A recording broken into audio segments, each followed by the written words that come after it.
자, 오늘 우리에게 주시는 하나님의 말씀은 출애굽기서 35장 20절에서부터 29절까지 말씀입니다.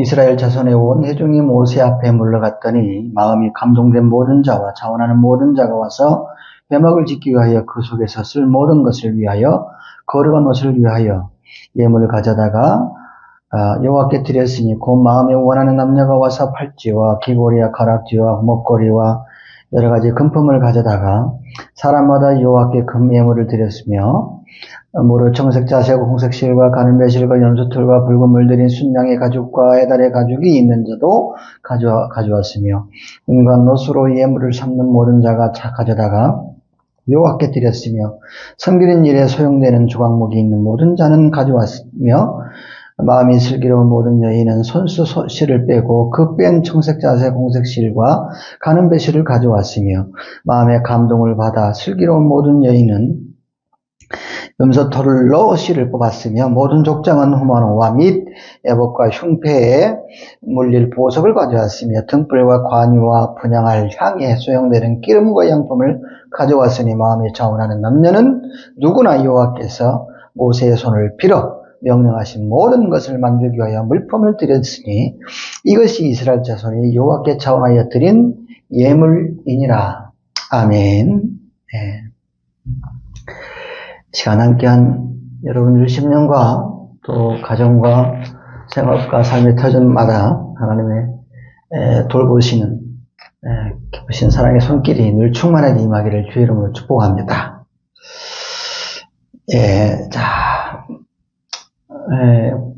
온전한 순종. 주제는 자원하여 드린 예물이긴 합니다. 제목은 자원하여 드린 예물이라는 제목이긴 합니다만은 자원하는 예물이 뭐냐? 이런 곧 순종이다. 순종 중에서 온전한 순종이다. 이 온전한 순종에 관해서 오늘 말씀을 좀 드리려고 그래요. 본문은 지난주 말씀드린 대로 이제 회막을 짓는 데 필요한 모든 귀중품들을 가지고 나오라는 하나님의 말씀에 이스라엘 백성들이 어떻게 반응했는지 그 말씀 반응에 대한 증언이 오늘 본문의 말씀입니다. 말씀을 보면 여러분 이스라엘 백성들이 하나님의 말씀에 어찌 반응을 했나요? 말씀을 보니까 마음에 원함이 있는 사람마다 회막을 짓고 그 회막에 봉사할 자들이 입을 옷을 짓는 데 필요한 모든 것을 21절 29절 말씀을 보면 예물로 드렸더라. 예물로 드렸다라고 말씀을 합니다. 예물로 드렸다. 예물이라고 하는 것은 히브리 언어로 코르반이라고 합니다. 코르반. 가까이 가져오는 것을 말해요. 코르반은 가까이 가져오다. 그런 뜻이니까요. 그러니까 이 코르반 단어가 쓰인 것으로 봐서 이스라엘 백성들 가운데 마음이 원함이 있는 사람들이 자기들이 소중히 여겼던 물품을 하나님께로 가지고 왔다. 이스라엘 백성 가운데 마음이 원함이 있는 사람들이 자기들이 소중히 여기는 모든 것을 회막을 짓는 데 사용하기 위해서 가져왔다. 즉 주의 말씀에 순종했다라고 하는 것을 알 수가 있습니다. 뭘 했다고요? 순종했다. 그렇습니다. 주의 말씀에 순종했습니다. 그래요. 성막 짓기에 귀중품을 가져오라는 주의 말씀에 이스라엘 백성 중에 마음이 원함이 있는 사람들이 나와 내 가족과 우리 공동체를 구하신 하나님께서 우리 죄를 사하시러 죄 많은 우리를 구원하시러 거룩한 회막을 짓자는데 뭐 이거라도 헌물할 수 있으니 얼마나 감사하냐. 기꺼이 기쁨으로 감사함으로 주님께 드릴 수 있다. 이런 자원하는 마음으로 이스라엘 백성들 남녀가 하나님께 가까이 와서 자기들이 끼던 팔찌며 귀걸이며 가락지며 목걸이 같은 이 금품들을 비롯해서 청색 자색 홍색 실과 가는 배실 염소털 순양의 가죽 해달 가죽 은노 조각목 호나무와 각종 보석 또 등유 향유 향품 등 관유 등 이 하나님께서 앞서 5절에서 19절까지 말씀에서 쭉 나열해내신 여러 가지 회막 짓는 데 필요한 품목들을 다 가져왔어요. 다 가져왔어요. 이를 두고 온전한 순종, 꽉 찬 순종이라고도 말합니다. 온전한 순종. 어떤 순종이요? 온전한 순종. 그렇습니다. 온전한 순종을 했다. 이스라엘 백성들이 마음에 감동이 되는 자들, 자원하는 마음이 생긴 자들이 다 이렇게 온전한 순종을 했다고 하는 거예요. 그리고 본문에서 이스라엘 백성의 마음에 원함이 있는 사람들이 하나님께서 그토록 바라셨던 하나님의 원하심을 드리고자 귀중품을 예물로 드림으로 주의 말씀에 온전히 순종을 했습니다. 뭐랄까요? 이전에는 하나님께 드린 것이 전혀 없이 그저 하나님께서 값없이 베푸시는 은혜와 사랑만 공급받고 살았던 마냥 어린아이 같은 그런 성도들이었다면 이제는 좀 철이 나서 하나님께서 원하시는 것을 자원해서 자청해서 들어드릴 수 있을 정도로 성장한 성도의 모습을 보여주고 있다고나 할까요? 자랐어요. 믿음도 자랐어요. 그래서 믿음의 크기가 자랐어요. 키가 자랐어요. 믿음의 키가 자라니까 하나님의 말씀을 닮은 그릇도 좀 커진 거죠. 아무튼 말씀을 보면 하나님 보시기에 참 좋았더라. 이런 하나님의 칭찬이 날 만한 좋은 모습으로 이스라엘 백성들이 차츰차츰 계속해서 거듭나고 있음을 보여주고 있단 말이에요. 오늘 본문의 말씀을 보면 사랑하는 여러분, 나는 저와 여러분에게도 하나님의 칭찬이 날 만한 좋은 모습이 계속 날마다 보여지기를 소망합니다. 주의 이름으로 축원합니다. 따라 말씀 한번 해보십니다. 나도 하나님께 칭찬받고 싶다. 하나님께 칭찬받고 싶다. 그러려면 오늘 말씀에서 하나님께 예물을 드린 사람들을 주목해 볼 필요가 있습니다. 하나님께 예물을 드린 사람들을 주목해 볼 필요가 있습니다. 하나님의 칭찬받으려면, 왜냐하면 그 사람들이 하나님의 칭찬 모델이기 때문에 그래요. 하나님의 칭찬 모델이 바로 하나님께로부터 하나님께 예물을 드린 사람이기 때문에 그래요. 어떤 모델이요? 하나님의 칭찬 모델. 그래요. 성경을 보면 하나님께 칭찬받았던 사람들이 얼마나 많다. 정말 많아요. 예를 들면 물심판을 면했던 당대 의인 노아를 비롯해서 아브라함, 이삭, 야곱, 요셉, 모세, 여호수아, 갈렙, 그리고 수많은 사사들, 그리고 보아스, 사무엘, 선지자, 하나님의 기쁨이 되었던 다윗, 예레미야, 이사야 같은 선지자, 예언자들, 무너진 하나님의 성전을 다시 수축을 했던 예수란 니에미야, 믿음의 지조를 지켜낸 다니엘, 예수님께 칭찬을 받았던 세례 요한을 비롯해서 이스라엘 중에 이만한 믿음을 본 적이 없다고 예수님께서 극찬을 했던 백부장, 또 나다나엘이라는 예수님의 제자, 바돌로메죠, 오감을 깨뜨린 마리아 등등등 우리가 하나님의 칭찬 모델로 삼기에 좋은 믿음의 선지들이 성경에는 수두룩합니다. 정말 많아요. 그래서 우리가 하나님의 칭찬이 날 만한 좋은 모습으로 우리가 다듬어지고 점점 우리 믿음이 자라고 성숙해져 가므로 성화라 그러는데, 성화된 성도로서 천국인을 받으려면 하나님의 칭찬하신 칭찬 모델들을 주목해서 봐야 한다라고 하는 거예요. 이해되시면 하면 그래요. 그래서 그 칭찬 모델이 어떻게 하나님을 인격적으로 만났고 그분들이 어떻게 하나님의 말씀에 일일이 반응을 하고 광야 같은 자기네 인생 마당에서 자기들의 믿음을 어떻게 키워왔는지, 지켜냈는지, 또 성장을 시켰는지, 어떤 하나님의 은혜와 진리 가운데서 자기를 지켜가며 마지막 믿음의 결국엔 영혼 구원을 받았는지를 배우고 닮아가기 위해서 샘플링을 해야 합니다. 뭘 해야 한다고요? 샘플링을 해야 한다. 하나님의 칭찬 모델, 성경에는 참 많은데 그 가운데서 나에게 적합한, 내가 참 배우고 싶고 닮아가고 싶은 그 칭찬 모델 중에서 샘플링을 해야 한다고 하는 거예요.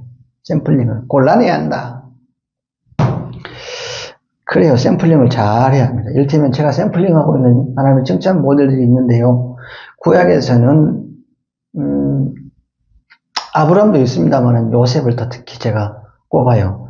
그리고 모세, 갈렙, 다윗을 제가 샘플링하고 있고요. 신약에서는 물론 당연히 예수님이시죠. 예수님의 모든 행적을 다 담고 싶은 거니까. 그리고 제자 안드레, 사도 바울과 바나바, 이 저의 신앙 모델을 삼고 있어요.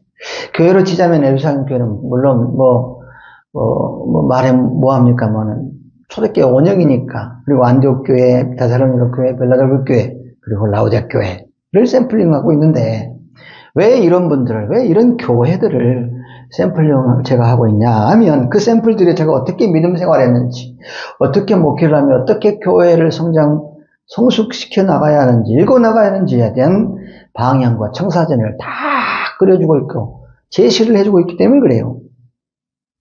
저에게서는 모범답안지예요. 그렇잖아요. 달리기 선수가 향방 없이 마구잡이로 뛰면 결승점에 도달할 수 있습니까? 없습니까? 없죠. 없습니다. 향방 없이 뛰기만 하면 결국 종착지에 이르지도 못하는 실패한 인생, 뭐 하나 주님께 예물로 드릴 것이 없는 빈털터리 빈깡통 인생이 되고 말기 때문에 저는 그런 실패를 하고 싶지 않아서 하나님의 칭찬 모델 중 가운데에서도 그분들을 이런 분들을 샘플링을 해요. 참 그분들에게 있어서 참 좋은 것이 많아요. 향방과 인생의 방향, 가야 할 목적지, 도달할 때 필요한 정보들, 거기에 따르는 모든 꿀팁들이 다 들어있는 하나님의 칭찬 모델들이 다 제가 샘플링하고 있는 그런 분들이에요. 그런 말 있지 않습니까? 성공하고 싶냐? 그러면 성공한 사람들을 봐라. 거기는 다 금하는 이유가 있으니까. 다 거기에 답이 있으니까. 저는 틀린 말이 아니라고 생각을 합니다. 왜냐하면 우리 사회에 성공한 사람들을 보면 다 그만한 이유가 다 있고 거기에 실패하는 데는 또 그만한 이유가 다 있더라고요. 그 이유가 바로 방향이고 어떤 꿀팁이고 정보고 또 나아갈 최종 목적지에 이르는 어떤 모범 답안지 같은 것이 아니겠습니까? 그래서 저는 지금 기도하고 있습니다만은 향후 이제 우리가 셀 교회로서의 지향을 하고 있어서 향후 이제 셀 예배가 이제 정착이 되고 그러면 또 새벽 기도가 시간이 이제 정착이 되면 어떤 시간을 통해서든 내게 적합한 칭찬 모델이 누구인지를 하나하나씩 다들 찾아보고 또 그 신앙 모델들에서 내가 배우고 새로워질 것이 무엇인지를 점검하고 내 믿음의 수준이나 유형들을 진단받아보는 그런 프로그램들을 좀 진행을 해볼까 합니다. 여하튼 우리가 하나님의 칭찬 모델 가운데 샘플링을 잘 해야 하는데 오늘 본문에서는 그 수많은 하나님의 칭찬 모델들이 하나같이 품고 있었던 아주 중요한 것을 하나 분명하게 제시를 해줍니다. 하나님 모든 칭찬 모델들이 갖고 있었던 하나같이 품고 있었던 게 뭐냐면 바로 온전한 순종이에요. 온전한 순종. 한 번 더 다시요. 온전한 순종. 예. 온전한 순종. 자, 그러면 온전한 순종이 뭐냐? 온전한 순종이 뭐냐? 앞서 잠깐 말씀드린 대로 온전한 순종은 우리 주 하나님께서 원하시고 기대하고 바라는 것, 즉 하나님의 뜻을 이루고자 내 뜻 말고 나의 원함 말고 하나님의 뜻을 이루고자 내가 하나님께 드릴 수 있는 예물을 실질적으로 드리는 것, 부족함이 없이 꽉 차게 드리는 것, 이것이 바로 온전한 순종이에요. 그 예물이라고 하면은 내 소중한 시간이 될 수도 있고 물질이 될 수도 있고 어떤 열심이 될 수 있고 어떤 소중한 시간이 되었든 물질이 되었든 열심이 되었든 저녁이 되었든 뭐가 되었든 내가 소중히 여기는 어떤 것을 마음에 감동이 된 대로 자원하고 하나님께 기쁨으로 감사함으로 드리는 행위를 온전한 순종이다. 빠짐없이 드리는, 꽉 차게 드리는 순종이 바로 온전한 순종이라고 하는 거예요. 내 뜻 말고 하나님의 뜻을 위해서, 그 뜻을 이루기 위해서 이해되시면 하면 그래요. 이를테면 마태복음 21장에 보면 이 두 아들의 비유가 있죠. GPT요. 어느 날 두 아들을 둔 아버지가 오늘은 포도원에 가서 좀 일 좀 해라. 그리 부탁을 해요. 명을 했어요. 이게 아버지의 뜻이에요. 포도원에 가서 아들들이 일하는 거. 그래서 큰아들은 네, 이 대답을 해놓고선 일하러 가지를 않았어요. 근데 반면에 둘째 아들은 싫어요 대답을 해놓고선 후에 뉘치고 일하러 갔다면 여러분 누가 아버지의 뜻대로 행한 겁니까? 온전한 순종은 누구예요? 예수님이 질문하셨어요. 어떤 아들입니까? 두 아들 중에서. 순종이라 합니다만은 그래도 순종 중에서 두 번째, 둘째 아들이 바로 아버지의 뜻대로 행한 아들이 아니겠어요? 이건 좀 부족해요. 왜냐하면 네 했으면 참 좋으란 말. 그러면 가정이긴 합니다만 이 아버지한테 네 아들이 있다고 가정을 하고 픽티요. 이 네 아들들한테 오늘은 포도원에 가서 일 좀 해라 해서 이제 명을 했단 말이에요. 그래서 큰아들은 아버지 말씀대로 네 하고 가서 일을 했어요. 둘째는 네 하고 일하러 가지는 않았어요. 셋째 아들은 아니요 하고 후에 뉘치고 일하러 갔어요. 넷째는 아니요 하고 아예 일을 하러 가지 않았어요. 네 아들 중에서 아버지께 칭찬받을 아들은 어떤 아들입니까? 아버지께 칭찬을 받을 첫째와 셋째죠. 어떻게든 명을 받아서 그 명을 수행을 했으니까. 그렇다면 온전한 순종은 어떤 거예요? 첫째예요, 셋째예요? 첫째죠. 내하고 내 일하러 했습니다. 이게 꽉 찬 순종이거든요. 그냥 거부나 거절이나 거역이 없었어요. 반항이 없었어요. 부정이 없었어요. 그런데 셋째는 거부를 했잖아요, 처음에는. 이 부족한 순종, 모자란 순종이라고 그러죠. 그러면 이제 남은 건 둘째하고 넷째인데, 이 둘째하고 넷째 아들 중에서 어떤 아들이 가장 아버지의 마음을 아프게 하고 실망시키고 또 꾸준함을 들었습니까? 책망받은 아들이 어떤 아들이에요? 둘째와 넷째 중에서? 둘째죠. 넷째도 뭐 칭찬을 받을 수는 없죠. 일을 안 했으니까, 명을 수행하지 않았으니까, 아버지 부탁도 들어주지 않았으니까. 책망을 받죠, 책망. 그러나 솔직했잖아요. 네. 아버지, 나 지금 오늘은 안 될 것 같아. 그래서 못할 것 같아. 죄송해요. 뭐 이런 거잖아요. 근데 둘째는 뭐예요? 네 하고 일을 안 해버렸잖아요. 불순종한 겁니다. 불순종. 그래요. 온전한 순종은 다른 게 아니죠. 아버지의 뜻, 하나님의 뜻을 그 즉시 그대로 꽉 차게, 네 했으면 네 하고 바로 연결해서 바로 그대로 행하는 것, 그것을 예물로 드리는 것을 말한다. 이를 미루고 하나님의 칭찬을 부르는 온전한 순종이라고 하는 것은 아버지의 뜻대로 아버지의 요구를 이루기 위해서 능동적인 자세, 태도로, 본문 표현을 인용하면 마음의 감동된 대로 자원하여 예물을 드리는 것이다. 아버지 뜻대로 내가 실제로 이루어드리는 꽉 찬 순종을 온전한 순종이라 그렇게 말한다고 하는 것은 우리가 분명히 알아주셨으면 좋겠습니다. 그 샘플이 있어요. 온전한 순종의 샘플. 우리 예수님이죠. 우리 예수님은 당연히 어떤 최고봉이죠. 우리 예수님은 어떤 분이십니까? 요한복음 1장 14절 말씀에서 말씀하고 있는데, 태초에 천하 우주 만물이 창조하실 그때 그 천하 우주 만물을 창조하셨는 하나님과 함께 계시던 말씀이 바로 우리 예수님이잖아요. 그 말씀 우리 육신을 임하셨잖아요. 우리 육신을 입고 이 땅에 임재하셨지 않습니까? 왜요? 왜 육의 몸을 입고 낮고 천하에서 천한 죄 많은 이 땅 위에 오셨습니까? 육신의 몸을 입고. 왜요? 사람을 사랑하실 때 끝까지 사랑하신 하나님의 사랑을 예수님이 보여주심으로 한 사람이라도 더 구원하시기 위해서, 죄 많은 사람을 하나님의 백성으로 삼아내시기 위해서, 우리를 죄에서 구원하여 말씀과 은혜의 진리 가운데 거하는 자마다 멸망치 않고 영생을 얻을 수 있는 구원의 시간, 구원의 때를 주시려고 이 땅에 오셨습니다. 우리 예수님이 그래요. 그래서 우리 예수님은 하나님의 사랑을 보여주기 위해서 이 땅에 계시는 동안 육신이 병든 자, 마음이 병든 자, 영이 병든 자들을 말씀으로 다 하나 전부 다 치유해 주셨고, 마태복음 9장 2절에서 작은 자의 안심으로 네 죄사함을 받았느니라 죄사함의 은혜도 베풀어 주셨습니다. 또한 모든 인류의 죄를 사하시기 위해서 십자가에서 죽으심으로 예수님 당신이 친히 화목제물이 되어 주셨습니다.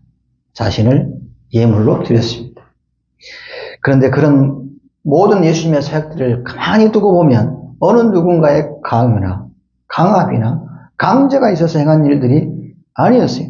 아버지의 뜻을 이루는 데 있어서는 누구의 강요나 또 내지는 압박이나 또 강제가 있어서 그런 것이 아니라 모두 다 예수님 당신이 직접 기도하고 결정하신 순종의 결과들이었습니다. 그래서 우리 예수님을 두고 사도 바울은 이렇게 말합니다. 로마서 3장 26절에서 곧 이때에 자기의 의로우심을 나타내서 자기도 의로우시며 또한 예수 믿는 자를 의롭다 하려 하심이라. 즉 온전한 순종을 다한 하나님의 의라 라고 말씀을 합니다.